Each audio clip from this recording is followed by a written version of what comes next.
So journal already మనం earlier sessions లో చూసాము. This is the first step in accounting process. So journal అంటే ఏంటి అని చూద్దాము. Journal so it is the book of prime entry. Already మనం చెప్పాను నేను మీకు ఎర్లియర్ సెషన్ లో. దీన్నే బుక్ ఆఫ్ ప్రైమ్ ఎంట్రీ అంటాము. ఎందుకంటే ఈ బుక్ ఆఫ్ ప్రైమ్ ఎంట్రీలో ఫస్ట్ అండ్ ఫోర్మోస్ట్ థింగ్ మనము ఎంటర్ చేసేది అకౌంటింగ్ ప్రాసెస్ స్టార్టింగ్ ఎక్కడ అంటే జర్నల్లో జరుగుతుంది. ఎలా రికార్డ్ చేస్తాము అంటే క్రానలాజికల్ ఆర్డర్ అంటాం. క్రానలాజికల్ ఆర్డర్ అంటే డేట్ వైజ్ రికార్డ్ చేస్తాం. ఏ రోజు జరిగిన ట్రాన్సాక్షన్స్ ఆ రోజు డేట్ వైజ్ రికార్డ్ చేస్తాం కాబట్టి దాన్ని క్రానలాజికల్ ఆర్డర్ అంటున్నాము. సో ఈ అకౌంట్స్ ని దాంట్లో పోస్ట్ చేసేదాన్ని, జర్నల్లో పోస్ట్ చేసేదాన్ని ఏమంటాము అంటే జర్నలైజింగ్ అంటాం అనమాట. The process of recording transactions in journals is termed as journalizing. ఓకేనా అండి. నెక్స్ట్ దీన్నేది ఇంకా జర్నల్ కి వేరే పేర్లు ఏమేమి ఉన్నాయి అంటే బుక్ ఆఫ్ ప్రైమ్ ఎంట్రీ అన్నా, డే బుక్ అన్నా, ఆ బుక్ ఆఫ్ ఒరిజినల్ ఎంట్రీ అన్నా అన్నీ ఒకటే. సో ఇప్పుడు మీకు ప్రొఫార్మా ఆఫ్ జర్నల్ ఎలా ఉంటుంది అని చూద్దాము. సో డేట్ అంటే ఏ డేట్ రోజు ఆ ట్రాన్సాక్షన్ జరిగింది, date of the transaction, particulars of the transaction, ఇందులో డెబిటా క్రెడిటా, దేన్ని డెబిట్ చేస్తున్నాము, దేన్ని క్రెడిట్ చేస్తున్నాము. లెడ్జర్ ఫోలియో ఇది యాక్చువల్ గా రియల్ టైమ్ లో వాడతామండి. మనము ఇప్పుడు సమ్స్ చెప్పుకునేటప్పుడు దీన్ని యూజ్ చేయము. సో ఒకవేళ సమ్ లో ఇస్తే లెడ్జర్ ఫోలియో నెంబర్ అని ఇస్తే వేస్తాము, లేకపోతే అవసరం లేదు. ఇక్కడ డెబిట్ అమౌంట్, ఇక్కడ డెబిట్ చేసిన దాన్ని డెబిట్ అమౌంట్ ఇక్కడ వేస్తాము, క్రెడిట్ చేసిన దాన్ని క్రెడిట్ అమౌంట్ ఇక్కడ వేస్తామండి. సో ఇక్కడ దీంతో పాటు ఏం చేస్తాము అంటే నెరేషన్ రాస్తాము. బీయింగ్, ఈ నెరేషన్ అనేది బీయింగ్ అనే దాంతో స్టార్ట్ అవుతుంది. సో ఇక్కడ డెబిట్ అని రాసినప్పుడు ఒక అకౌంట్ ని డెబిట్ చేస్తున్నాము అంటే డిఆర్ తో. డిఆర్ అంటే ఇక్కడ అకౌంటింగ్ టర్మ్స్ లో డిఆర్ అంటే డెబిట్. క్రెడిట్ ట్రాన్సాక్షన్ రాసేటప్పుడు టూ తో స్టార్ట్ చేస్తాము. సో 2 అని రాస్తే అది క్రెడిట్ ట్రాన్సాక్షన్, డిఆర్ అని రాస్తే అది debit transaction. So debit transaction నేరుగా డెబిట్ అమౌంట్, క్రెడిట్ ట్రాన్సాక్షన్ నేరుగా క్రెడిట్ అమౌంట్ వేస్తాము. ఇక్కడ కింద మామూలు మన టర్మ్స్ లో రాస్తాము being. So capital bought into business అని అలా పైన ఏదైతే రాసుంటామో ఎంట్రీ, ఆ ఎంట్రీకి జర్నల్ టర్మ్స్ లో మామూలుగా మనము ఇక్కడ కింద రాస్తామండి. ఇలా ట్రాన్సాక్షన్ జర్నల్లో ఇలా ఒక్కొక్క డేట్ వైజ్, ఈ రోజు డేట్ తీసుకున్నట్టయితే 20 అనుకుందాం, 24/20/20 అనుకుంటే సో ఈ రోజు ఇది జరిగింది. నెక్స్ట్ 21/4 ఏది జరిగితే అవన్నీ రాస్తాము. సో 21/4 రోజే ఒక 5 ట్రాన్సాక్షన్స్ జరిగాయంటే ఆ రోజే 5 ట్రాన్సాక్షన్స్ రికార్డ్ చేసుకుంటాము. సో అలా డేట్ వైజ్ రికార్డ్ చేస్తామండి. సో ఇది journal. So before going in to the problem మనకేంటి అంటే గోల్డెన్ రూల్స్ మీరు ఎంత బాగా వీలైతే అంత బాగా మీరు నేర్చుకోవాలి. గోల్డెన్ రూల్స్ ఆఫ్ అకౌంటింగ్ నేను మళ్ళీ మీకు ఇప్పుడు చెప్తున్నాను. Golden rules of accounting classification వీడియోలో చూసుంటారు మీరు. Golden rules of accounting. First personal account. So personal account rule debit the receiver, credit the giver. Real account rule debit what comes in, credit what goes out. Nominal account rule వచ్చి debit all expenses and losses, credit all incomes and gains. So ఈ rules మీరు చాలా బాగా గుర్తుపెట్టుకోవాలి. ఇప్పుడు మనము problem కి వెళ్లే ముందు ఎలా మనము ఒక ట్రాన్సాక్షన్ ని డెబిట్ చేయాలి, ఒక ట్రాన్సాక్షన్ ని క్రెడిట్ చేయాలి అనే దానికి నేను మీకు ఒక సమ్ము లాగా ఒక మోడల్ చూపిస్తున్నాను. చూడండి సమ్ము. సో ఇది అండి సమ్ము. చూడండి ఒకసారి. Analyse the following transactions and find out 2 accounts involved. How do you treat them and why? చూద్దాము. First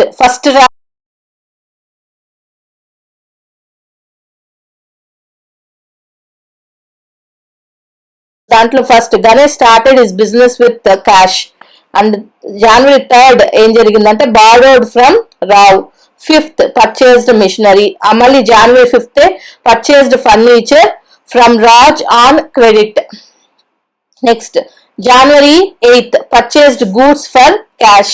January 12th purchased goods from Vijay on credit. January 15th sold goods for cash. January 18th sold goods to Gupta. Sold goods to Gupta on credit. Credit అంటే అప్పు అని అర్థం అండి. అప్పుకి అమ్మామంట గుప్తాకి. So January 28th received cash from Gupta. January 22 paid cash to Vijay. January 23 deposited into bank. January 25 withdraw from bank for office use.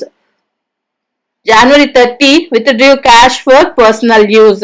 31 paid salary. 31 paid rent by cheque. So ఇవి మనకి ఇప్పుడు మన దగ్గర ఉన్న ట్రాన్సాక్షన్స్. మనం sums కు ముందు వెళ్ళడానికి మనం ఈ గోల్డెన్ రూల్స్ ని, నేను ఆల్రెడీ చెప్పిన గోల్డెన్ రూల్స్ ని ఈ దీనికి ఎలా అప్లై చేయాలి, సమ్ చేయడానికి ఎలా అప్లై చేయాలి అని చూద్దాము. నేను మీకు ఆల్రెడీ ప్రీవియస్ సెషన్స్ లో చెప్పున్నాను. మనం అకౌంట్స్ అన్ని రికార్డ్ చేసేది వచ్చి డబుల్ ఎంట్రీ సిస్టమ్ లో రికార్డ్ చేస్తాము. For every debit there should be a corresponding credit. ఓకేనా అండి? సో ఇప్పుడు ఏంటంటే మనము ప్రతి ఒక్క దానికి ఒక డెబిట్ అకౌంట్ ఉంటుంది, ఒక క్రెడిట్ అకౌంట్ అనేది ఉంటుంది. ఇప్పుడు చూడండి, నేను మీకు బాగా అర్థం అవ్వడానికి ఒక ఎగ్జాంపుల్ లాగా రాశాను. ఏ రూల్ ఎలా వాడుతున్నాము, ఏ అకౌంట్ ఏది, నేచర్ ఆఫ్ అకౌంట్ ఏది అని చూసి ఫస్ట్ వచ్చి డేట్, అకౌంట్స్, మనం ఎట్లా ఎంట్రీ రాయడం, ఇదే అండి యాక్చువల్గా ఎంట్రీ రాయడం అనేది. ఓకేనా? సో ఎగ్జాంపుల్ కి చూపిస్తున్నాను. డేట్, సమ్స్, నెక్స్ట్ దీంట్లో సమ్స్ చూద్దాము. Date, accounts generalized, nature of account, rule, debit, credit. ఇది అండి date, accounts generalized, nature of account, rule, golden rule, debit చేస్తున్నామా క్రెడిట్ చేస్తున్నామా ఆ పర్టికులర్ అకౌంట్ ని. ఓకేనా అండి? సో ఫస్ట్ అకౌంట్ చూసినట్లయితే ఫస్ట్ ట్రాన్సాక్షన్ చూడండి ఒకసారి, సమ్ లో ఉంది. సో చూడండి, 2001 January 1st Ganesh started his business with cash. ఎప్పుడు కానీ మనము business different person, Ganesh different person అని చెప్తుంది. మనం కాన్సెప్ట్స్ చూసాము. బిజినెస్ ఎంటీ కాన్సెప్ట్ ఏమని చెప్తుంది? Business is different, person is different. So first మనం గుర్తుపెట్టుకోవాల్సింది ఏంటి అంటే గణేష్ ఓనర్ అయినప్పటికీ గణేష్ వేరే, బిజినెస్ వేరే. సో ఇప్పుడు మనం ఎప్పుడు జర్నల్ రాసేటప్పుడు లేదు అకౌంట్స్ చేసేటప్పుడు కంపెనీ సైడ్ గా మనం ఆలోచించాలి. సో మనమే కంపెనీ అనుకుందాము. సో ఇప్పుడు నేను company. Okay, so Ganesh started business with cash తో స్టార్ట్ చేశాడు. నేను బిజినెస్, అవునా? సో బిజినెస్ లోకి ఏమొస్తా ఉంది? క్యాష్ వస్తా ఉంది. ఎవరు ఇస్తున్నారు? గణేష్ ఇస్తున్నాడు. ఎందుకు ఇస్తున్నాడు? స్టార్ట్ చేయడానికి ఇస్తే, డబ్బులు స్టార్ట్ చేయడానికి ఇస్తే దాన్ని ఏమంటాము అంటే క్యాపిటల్ అంటాము. ఓకేనా అండి? So capital. సో ఎవరు ఇస్తున్నారు? ఎవరి క్యాపిటల్ అది? గణేష్ క్యాపిటల్. అది గణేష్ క్యాపిటల్. ఓకేనా? ఇప్పుడు మనకు రెండు అకౌంట్స్ ఉన్నాయి. కంపెనీలోకి ఏమొచ్చిందండి? క్యాష్ వచ్చింది. ఎవరు ఇచ్చారు? ఏమిచ్చారు? ఏ ఫామ్ లో ఇచ్చారు? గణేష్ క్యాపిటల్ ఫామ్ లో ఇచ్చారు. క్యాపిటల్ అయినా రాయొచ్చు, లేదు గణేష్ క్యాపిటల్ అయినా అని రాయొచ్చు. సో క్యాష్ అనేది ఆస్త. ఏంటిది అని చూస్తే మనకు ఉన్నవి 3 types of accounts. Personal account, real account, nominal account. Personal accounts లో పర్సన్స్ అందరూ వస్తారు. రియల్ అకౌంట్ లో ఎవరు వస్తారు? రియల్ అకౌంట్ లో ఆస్తులు, అప్పులు వస్తాయి. నా దగ్గర 2 కోట్ల ఆస్తి ఉంది అంటే ఏమర్థము? సో అది ఆస్తి అంటే ఏ అకౌంట్ లేక వస్తుంది? రియల్ అకౌంట్ లేక వస్తుంది. సో క్యాష్ అనేది ఏ అకౌంట్ లేక వస్తుందండి? దాని నేచర్ ఆఫ్ అకౌంట్ ఏంటి? రియల్. సో దాని రూల్ ఏంటి? Debit what comes in. Real account rule debit what comes in to the business. So debit చేసాము. Next Ganesh capital. Personal account లో రిసీవరు, గివరు ఉంటారు. మనం పర్సనల్ అకౌంట్ గణేష్ క్యాపిటల్ కాబట్టి personal account లో ఏం చేస్తున్నాము?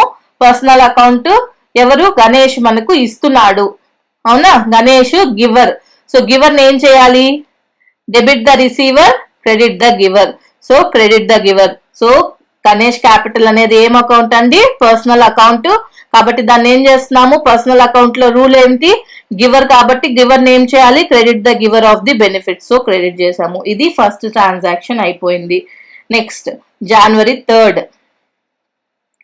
3rd ఏంటంటే, సో ఏమనుకున్నారండి? January 3rd ఎంట్రీ ఒకసారి చూడండి ఏం చేశారని. So January 3rd borrowed from Rao దగ్గర నుంచి బారో చేసుకున్నారు అంటే అప్పు తీసుకున్నారు. రావు దగ్గర నుంచి లోన్ తీసుకున్నారు. అంటే లోన్ అంటే ఎలా ఇస్తాడండి? డబ్బులే కదా వస్తుంది మనకి. సో డబ్బులు వచ్చింది. So cash account. ఎవరు ఇస్తున్నారు? రావు ఇస్తున్నాడు. ఎందుకు ఇస్తున్నాడు? లోన్ కి ఇస్తున్నాడు. So cash account, Rao's loan account అని రాసుకున్నాము. క్యాష్ కంపెనీలోకి వస్తా ఉంది. క్యాష్ అనేది ఏం అకౌంట్? Real account. What comes in. Real account ప్రకారం కంపెనీలోకి మనకు కంపెనీలోకి వస్తా ఉంది కాబట్టి debit what comes in. So debit చేసాము. Rao's loan account. Rao giver. So giver కాబట్టి రావ్ అనేవాడు పర్సనల్ కాబట్టి రావ్ ఈజ్ ఎ పర్సన్ కాబట్టి పర్సనల్ అకౌంట్ కిందకు వస్తారు. గివర్ కాబట్టి credit the giver of the benefit, so credit చేసాము. నెక్స్ట్ January 5th ఏం చేస్తున్నామండి, పర్చేస్డ్ మిషనరీ. మిషన్ ని కొంటున్నామంటండి. మిషన్ ని కొన్నప్పుడు ఏమవుతుందండి, కంపెనీలకు ఏమొస్తుందండి, మిషన్ కంపెనీలకు వస్తుంది, డబ్బులు బయట వెళ్తుంది. సో కంపెనీలోకి మిషనరీ వస్తుంది. మిషనరీ అనేది ఏంటి అంటే ఆస్తి అండి, క్యాష్ ఆస్తి అండి. సో రెండు రియల్ అకౌంట్ కిందకు వస్తుంది. ఆస్తి కాబట్టి machinery real account, cash real account. So కంపెనీలోకి ఏది వస్తా ఉందండి, మిషనరీ వస్తా ఉంది. సో కాబట్టి డెబిట్ వాట్ కమ్స్ ఇన్, కాబట్టి మిషనరీని ఏం చేయాలండి, డెబిట్ చేయాలి. క్యాష్ ని ఏం చేయాలండి, క్యాష్ కంపెనీలో నుంచి బయట వెళ్తా ఉందండి, కంపెనీలో నుంచి బయట వెళ్తుంది కాబట్టి credit what goes out of the business, కాబట్టి ఏం చేయాలండి, క్రెడిట్ చేయాలండి. ఓకేనా, ఇది మిషనరీ క్లియర్ అనుకుంటాను. నెక్స్ట్ ఎంట్రీ చూడండి, పర్చేస్డ్ January 5th అండి, మళ్ళీ January 5th purchased furniture from Raj on credit. Raju దగ్గర నుంచి అప్పుకు తెచ్చుకున్నామండి మనము, డబ్బులు ఇవ్వట్లేదు, ఫర్నిచర్ ని అప్పుకు తెచ్చుకుంటున్నామండి. మరి చూడండి ఫర్నిచర్ అకౌంట్, సో ఫర్నిచర్ వస్తా ఉంది కంపెనీలోకి, మనం డబ్బులు ఇవ్వట్లేదు, ఎవరు ఇస్తున్నారు మనకి, రాజు ఇస్తున్నాడు. సో రాజు ఇస్తున్నాడు కాబట్టి రాజు అకౌంట్ లోకి వస్తాడండి. డబ్బులు ఇస్తే క్యాష్ వస్తుంది, డబ్బులు ఇవ్వకపోతే ఏ పర్సన్ అయితే ఇస్తున్నాడో అప్పు, ఆ పర్సన్ నేమ్ వస్తుందండి. ఓకేనా, సో ఫర్నిచర్ అనేది ఆస్తి అండి, రియల్ అకౌంట్. ఎవరు ఇస్తున్నారండి, అది మనకు రాజు ఇస్తున్నాడండి. రాజు ఇస్తే personal account. So personal furniture account, furniture real account, Raju personal account అండి. సో ఫర్నిచర్ రియల్ అకౌంట్ కాబట్టి మన కంపెనీలోకి వస్తా ఉంది కాబట్టి debit what comes in to the business, కాబట్టి ఫర్నిచర్ ని డెబిట్ చేస్తామండి. రాజు గివర్ కాబట్టి credit the giver of the business, కాబట్టి క్రెడిట్ చేస్తున్నాం. మీకు అర్థమవుతుంది అనుకుంటున్నానండి. గోల్డెన్ రూల్స్ ఆఫ్ అకౌంటింగ్ మీరు గుర్తుపెట్టుకుంటేనే మీరు జర్నల్ ఎంట్రీస్ రాయగలుగుతారు, లేకపోతే కష్టం అవుతుందండి. సో గోల్డెన్ రూల్స్ ను మిమ్మల్ని నిద్రలో లేపి అడిగినా కూడా మీరు చెప్పేలాగా ఉండాలి. సో అప్పుడే మీకు జర్నల్ ఎంట్రీస్ వస్తాయి. ఓకేనా అండి. నెక్స్ట్ January 8th ఎంట్రీ చూడండి ఒకసారి, purchased goods for cash. 8th అండి.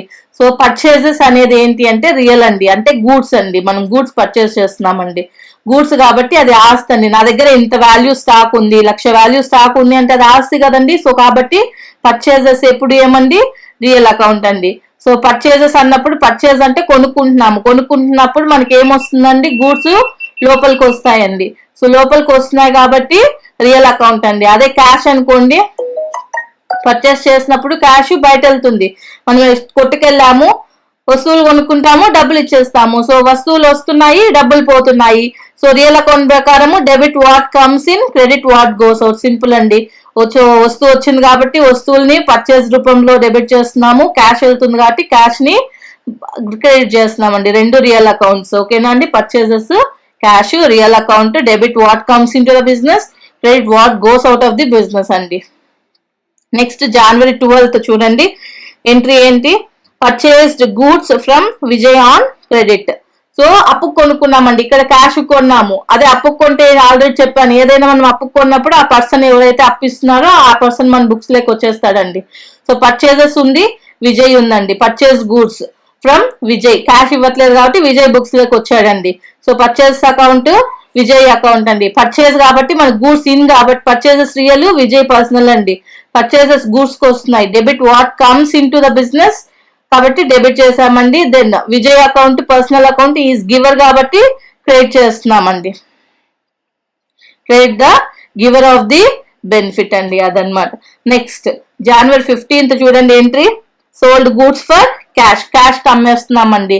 సో అమ్మినప్పుడు ఏం చేస్తుందండి, మన దగ్గర నుంచి గూడ్స్ బయట వెళ్తాయి, మనకేమొస్తుంది, క్యాష్ లోపలికి వస్తుంది. So cash account debtor to sales account, రెండు రియల్ అకౌంటే అండి.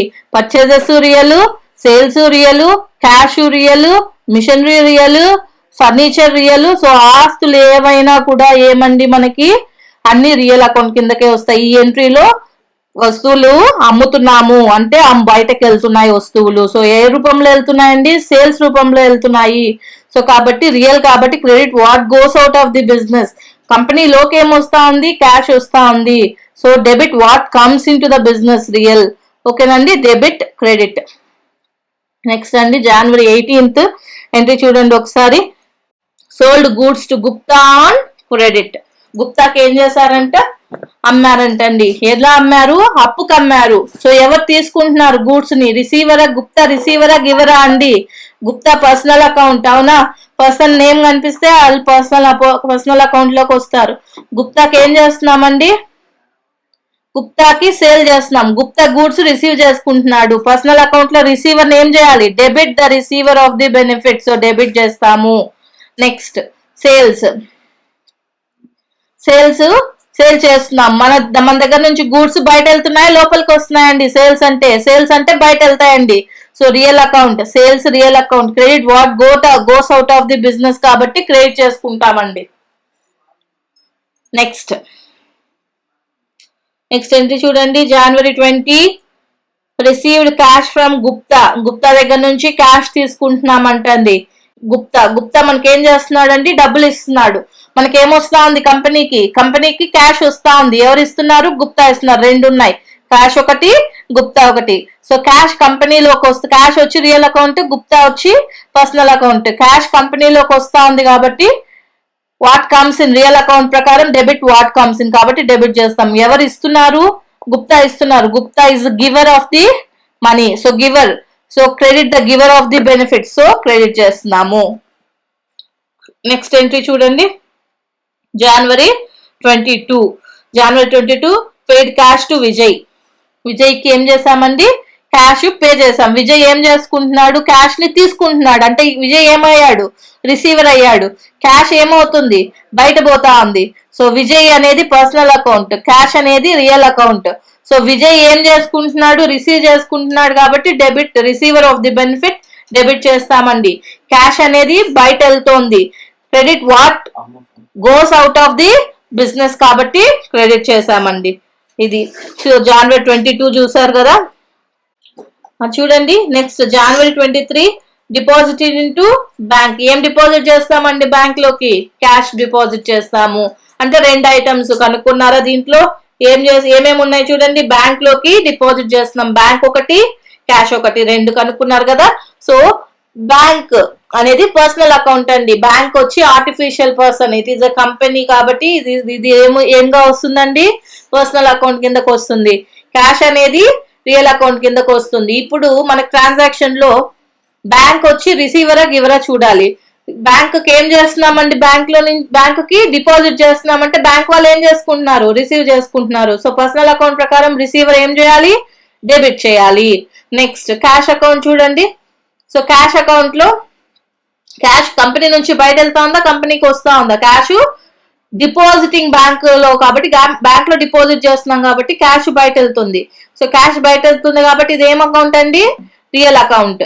సో రియల్ అకౌంట్ ప్రకారము credit what goes out of the business కాబట్టి క్యాష్ ని క్రెడిట్ చేస్తున్నాము.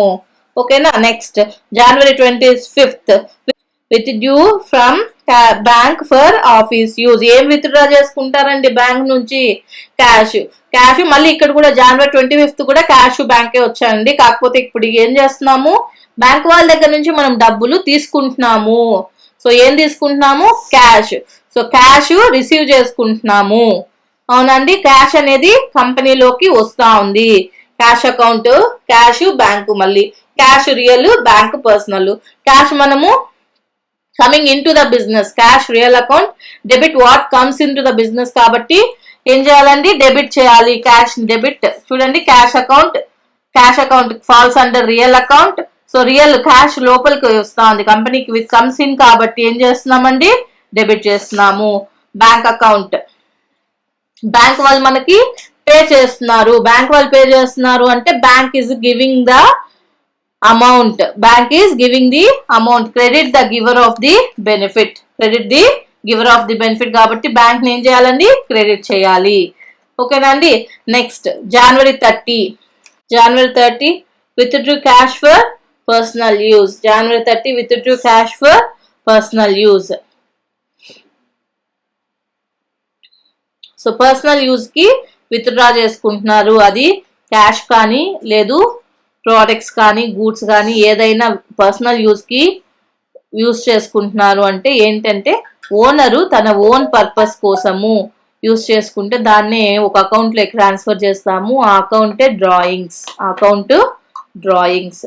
డ్రాయింగ్స్ అనేది పర్సనల్ అకౌంట్, క్యాపిటల్ లాగానే డ్రాయింగ్స్ కూడా పర్సనల్ అకౌంట్. ఓకేనా అండి. ఎప్పుడైతే ఓనరు పర్సనల్ యూజ్ కి యూజ్ చేసుకుంటాడో ఒక కొత్త అకౌంట్ మనకి కనిపిస్తుంది, దాని పేరే డ్రాయింగ్స్ అకౌంట్, దాని పేరే డ్రాయింగ్స్ అకౌంట్. ఏం డ్రా చేసుకుంటున్నాడు? క్యాష్ డ్రా చేసుకుంటున్నాడు. సో రెండు, ఒకటి వచ్చి డ్రాయింగ్స్, ఇంకోటి వచ్చి క్యాష్. సో ఎవరి డ్రాయింగ్స్ ఇవి? గణేష్ డ్రాయింగ్స్, అవునా? సో గణేష్ ఇప్పుడు రిసీవర్ అయ్యాడా, గివర్ అయ్యాడా? డ్రా చేసుకుంటున్నాడు అంటే రిసీవర్ అయ్యాడు. డ్రా చేసుకుంటున్నాడు అంటే ఏమయ్యాడండి? రిసీవర్ అయ్యారు. So debit the receiver of the benefit. Personal account, debit the receiver of the benefit. So debit చేస్తున్నాము. క్యాష్ కంపెనీలో నుంచి బయట పోతా ఉంది. So credit what goes out of the business కాబట్టి క్రెడిట్ చేస్తున్నాము. నెక్స్ట్ జనవరి 31 ఎంట్రీ చూడండి, ఏముంది? పెయిడ్ శాలరీ పే చేస్తున్నారు. ఎవరు? కంపెనీ పే చేస్తున్నారు శాలరీ. సో కంపెనీకి పే చేస్తుంది కాబట్టి కంపెనీకి ఏమది? ఖర్చు. సో శాలరీస్ అనేది ఏం అకౌంట్ లో కిందకు వస్తుంది? నామినల్ అకౌంట్ లో కిందకు వస్తుంది. నామినల్ అకౌంట్ ఏంటి? Debit all expenses and losses, credit all incomes and gains. So గుర్తుపెట్టుకోండి, శాలరీ అనేది కంపెనీకి ఖర్చు, ఎందుకంటే పే చేయాలి. మనం మామూలుగా ఇక్కడ తప్పుగా అర్థం చేసుకుంటాం. ఏంటి శాలరీ అంటే ఇన్కమ్ కదా, మనకు వస్తుంది కదా, అలా కాదు. శాలరీ అనేది కంపెనీ పే చేస్తుంది, కంపెనీకి అది ఖర్చు. నేను మళ్ళీ చెప్తున్నాను, మీరు అకౌంట్స్ చేసేటప్పుడు కంపెనీ గురించి, కంపెనీ సైడ్ గురించినే, కంపెనీ సైడ్ నుంచినే మీరు ఆలోచించాలి. మీరు కంపెనీ అని అజ్యూమ్ చేసుకోవాలి. మీరు శాలరీ పే చేస్తే మీకు అది ఇన్కమ్ అవుతుందా, ఎక్స్పెన్స్ అవుతుందా? ఎక్స్పెన్స్ అవుతుంది. సో శాలరీస్ అనేది ఎక్స్పెన్సెస్. సో ఇది నామినల్ అకౌంట్ కిందకు వస్తుంది. Debit all expenses and losses. So debit చేసాము. నెక్స్ట్ శాలరీ ఎలా పే చేస్తున్నామండి? క్యాష్ గా పే చేస్తున్నాము కాబట్టి ఏం చేస్తున్నాము? రియల్ క్యాష్ కాబట్టి రియల్ అకౌంట్. బయట పోతా ఉంది, క్యాష్ బయట పోతా ఉంది. Credit what goes out of the business కాబట్టి క్రెడిట్ చేసాము. నెక్స్ట్ లాస్ట్ వన్ చూడండి, 31 again January 31 paid rent by cheque ద్వారా పే చేస్తున్నాం అంటండి. రెంట్ ఇది కూడా ఖర్చే. ఇక్కడ శాలరీస్ లాగానే ఇది కూడా రెంట్ కూడా ఖర్చే, పే చేస్తున్నాము. రెండిటికి సేమ్, కాకపోతే ఇక్కడ ఏమి చెక్ ద్వారా పే చేస్తున్నాం, మనం పే చేయట్లా, బ్యాంక్ పే చేస్తుంది కదా. సో కాబట్టి రెంట్ అనేది నామినల్ అకౌంట్. రెంట్ బ్యాంకు రెండు వస్తాయి. Rent nominal account, debit all expenses and losses, debit చేసాము. బ్యాంక్ అకౌంట్, బ్యాంక్ ఎందుకు క్రెడిట్ చేస్తున్నాము అంటే bank is giving, personal account, giver of the benefit. So credit the giver of the benefit. So bank ఇస్తున్నాడు కాబట్టి credit చేస్తున్నాము. ఇది debits, credits అండి. ఓకేనా? ఇది మీకు అర్థమైతే మీకు మళ్ళీ సమ్స్ చేసేటప్పుడు ఈజీగా ఉంటుంది. ఎందుకు డెబిట్ చేసాము, ఎందుకు క్రెడిట్ చేసాము అనేది ఈజీగా అర్థమవుతుంది. సో మీకు ఇలా అర్థం చేసుకొని యాక్చువల్గా అకౌంట్స్ అయితే వేయాలండి. ఇలా కాదు మాకు కొంచెము టిప్స్ ఏమైనా చెప్పండి అంటే, మీకు ఎప్పుడైనా జర్నల్ ఎంట్రీస్ లో bought into business, introduced capital into business, started business with అని ఎక్కడైనా మీకు కనిపిస్తే అప్పుడు ఎంట్రీ ఏంటి అంటే cash account debtor to capital account, cash account debtor to capital account. So మీరు ఎప్పుడైనా ఒక ఆస్తి కొన్నారు, ఏ ఆస్తి ఏదైనా, ల్యాండ్ అండ్ బిల్డింగ్ కొన్నారు, ఓకేనండి. ల్యాండ్ అండ్ బిల్డింగ్ కానీ, మిషనరీ కానీ, ఫర్నిచర్ కానీ, కంప్యూటర్ కానీ, ప్లాంట్ అండ్ మిషనరీ కానీ, ఏది కొన్నా ఎప్పుడు అసెట్స్ అనేవి డెబిట్ లో ఉంటాయి. Machinery account debtor, furniture account debtor ఎప్పుడు కొన్నప్పుడు. ఓకేనా? ఇది ఒక గుడ్డి గుర్తు. నెక్స్ట్ పర్చేజెస్ ఎప్పుడు డెబిట్ లోనే ఉంటుంది మోస్ట్లీ. ఓకే, దెన్ సేల్స్ ఎప్పుడు క్రెడిట్ లోనే ఉంటుంది. అది క్యాష్ సేల్స్ కానివ్వండి, క్రెడిట్ సేల్స్ కానివ్వండి, ఎప్పుడు సేల్స్ ఏమిలో ఉంటుందండి? క్రెడిట్ లో ఉంటుంది. డ్రాయింగ్స్ ఎప్పుడు డెబిట్ లోనే ఉంటుంది, డ్రాయింగ్స్ ఎప్పుడు డెబిట్ లోనే ఉంటుంది. సో ఇలా కొన్ని సేల్స్ రిటర్న్స్ అని ఒకటి ఉంది. సేల్స్ రిటర్న్స్ వచ్చేప్పుడు సేల్స్ ఎప్పుడు దేంట్లో ఉంటుందండి? క్రెడిట్ లో ఉంటుంది. సేల్స్ కి opposite sales returns. So sales returns ఎప్పుడు డెబిట్ లో ఉంటుంది. పర్చేజెస్ ఎప్పుడు ఏం బ్యాలెన్స్ చూపిస్తుందండి? డెబిట్ బ్యాలెన్స్ చూపిస్తుంది. పర్చేజ్ రిటర్న్స్ ఏం బ్యాలెన్స్ చూపించాలి? అప్పుడు క్రెడిట్ బ్యాలెన్స్ చూపించాలి. Purchases debit, purchase returns credit. So ఇలా మీరు కొంచెం గుడ్డి గుర్తులు పెట్టుకొని చదువుకోవచ్చు అండి. Okay, thank you. Next some చూద్దామండి.